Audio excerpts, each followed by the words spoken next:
This is an exciting day for us. It's a little bit different for state government. We call it Capital for a Day, where we bring all the commissioners from the state government and we bring them to central New York to work with their local counterparts to find out what issues, what problems they have, and to come up with strategies to find solutions. So the housing commissioner will come out, the head of the state police comes out, and they work with their local counterparts to come up with a comprehensive plan on how to address central New York's issues. This announcement that we're making right now, I'm personally excited about. We are redeveloping the fairgrounds, and that's a great thing. I think for many, many years the fairgrounds were underutilized. And to me it was just a metaphor for, frankly, the lack of action by the state. But we're now investing in the fairgrounds. We're going to redevelop the fairgrounds. We believe it'll bring more economic activity to Syracuse.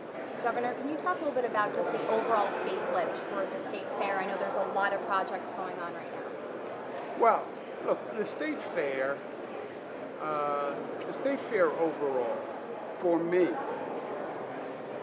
the State Fair, when you look at the history of the State Fair, it was really a great aggressive vision for the state. The Moody Mile was one of the first organized auto races in the country. And I have to go back and check, but I believe it was Roosevelt's administration that said, we want an attraction for the fair, how about auto racing? And this is before there really was organized auto racing. So that fair was really, we're New York, we're aggressive, we're creative, we're the smartest, we're the first. Come see how good we are, come to the State Fair. It was putting your best foot forward.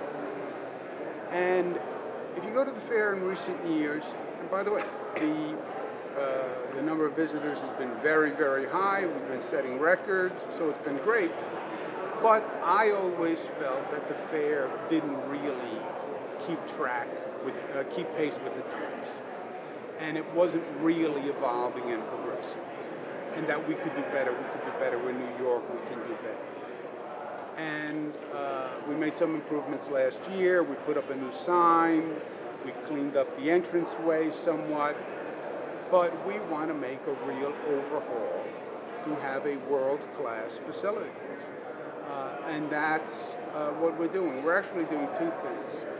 We're investing about $50 million in a redevelopment for a new and different fairgrounds, an expo center, etc., that can really be nationally competitive with shows, which we are not now.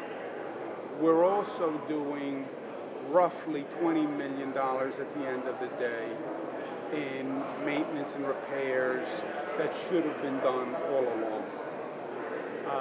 So we're doing both simultaneously, and we'll do both in the same RFP. The same contractor will be doing the redevelopment as well as the maintenance repairs on the part of the fairgrounds that actually aren't being redeveloped. Overall, then, it's about 70 million. Plus or minus, we're still working through the cost of the maintenance program. Right now we're at about 14 million, but it's going to be somewhere between 14 and 20 at the end of the day, and that will be added to the overall redevelopment cost. And then when you put it together with the amphitheater, which is right across the way, which is a venue that is competitive for any act anywhere in the country, and exciting and beautiful overlooking the lake.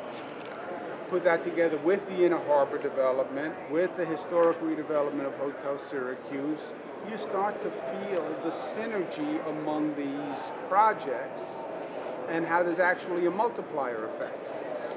So it's exciting. You know, there's been a lot of years of decline, but you really get the sense that the arrow's pointed in a different direction now.